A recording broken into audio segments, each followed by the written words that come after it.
అడుగుతాడు, నీ ద్రవ్యం దాచేసుకోవడమేనా, నువ్వు కూడా అలా ఖర్చు పెడుతున్నావా?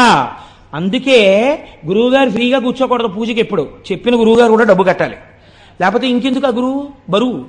తనకి ఫ్రీయా, మిగిలిన వాళ్ళు డబ్బులు కట్టాలా? ఇంకెందుకు, తను కూర్చుంటే తను కట్టాలంతే. కాబట్టి దీన్ని ఇష్టం అంటారు. రెండవది పూర్తము. పూర్తం అంటే ఏమిటో తెలుసా అండి? మీకు అటువంటి అర్హత శరీరములో ఇయ్యబడితే ప్రయత్నపూర్వకంగా మీరు ఒక చోట కూర్చుని, అయ్యా నేను హవిస్సు వేస్తానండి అగ్నిహోత్రంలో అని అడగాలి, నేను ఒక సమిధ వేస్తానండి అని అడగాలి. నేను చూపించాను, నాతో కామకోటి పీఠానికి వచ్చిన వాళ్ళకి నేను చూపించాను, చూడండి. శివుడికి అర్చన జరుగుతుంటే సాయంకాలం జరగబోయే అర్చనకి అక్కడ ఒక బ్రహ్మచారి కూర్చుని అన్ని దళాలకి మూడాకులు ఉండేటట్టుగా జాగ్రత్తగా దళాల్ని కత్తిరించి ఓ పళ్ళెంలో పెడుతున్నాడు. అదొక సేవ.